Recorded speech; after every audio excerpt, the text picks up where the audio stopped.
Bonsoir à tous, bienvenue à ce flash d'information. Fin de la première session ordinaire de l'année 2016 du Parlement ivoirien. Les députés viennent justement de clôturer cette session. Le président de l'Assemblée nationale, Guillaume Soro, a prononcé son traditionnel discours de fin de session. Il a fait le point des projets examinés. 21 projets au total ont été adoptés par les députés. Et parmi ces projets de loi, on a celui portant organisation du référendum pour une nouvelle constitution. Le président du Parlement ivoirien s'est aussi prononcé sur les dernières manifestations des populations dans certaines villes. Guillaume Soro condamne ces violences liées au coût de l'électricité et appelle tous les députés à œuvrer pour l'apaisement. Nous écoutons maintenant un extrait du discours du président de l'Assemblée nationale.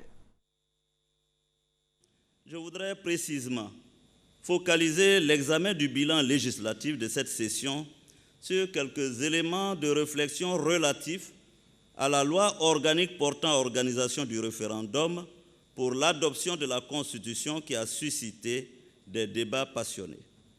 Je rappelle que le texte a été voté avec 233 voix pour, donc dépassant largement la majorité qualifiée des 2/3 des membres de l'Assemblée nationale requise. Nous avons été tous témoins de violences inouïes qui se sont emparées de certaines de nos villes, occasionnant, hélas, perte en vie humaine, atteinte à l'intégrité physique de plusieurs personnes, pillage des biens publics et privés.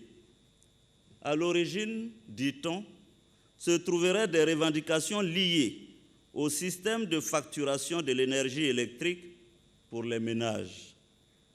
Aussi fondées et légitimes que fussent ces revendications, rien ne saurait en revanche expliquer ni justifier la violence utilisée pour les exprimer. Je désapprouve totalement ces actes de vandalisme et je les condamne. Face à l'outrage et à l'atteinte au symbole de l'État, force doit rester à la loi. Nous partons pour Yamoussoukro, où les travaux des experts en vue de préparer le 5e sommet du traité d'amitié et de coopération entre la Côte d'Ivoire et le Burkina Faso ont pris fin. Les experts ont planché sur plusieurs accords qui seront ensuite soumis au ministre avant le conseil conjoint entre les gouvernements ivoiriens et burkinabés. Les activités reprennent timidement à l'université Félix Houphouët-Boigny. Nos reporters ont fait le constat. Les autorités universitaires réitèrent donc l'appel à la reprise des cours.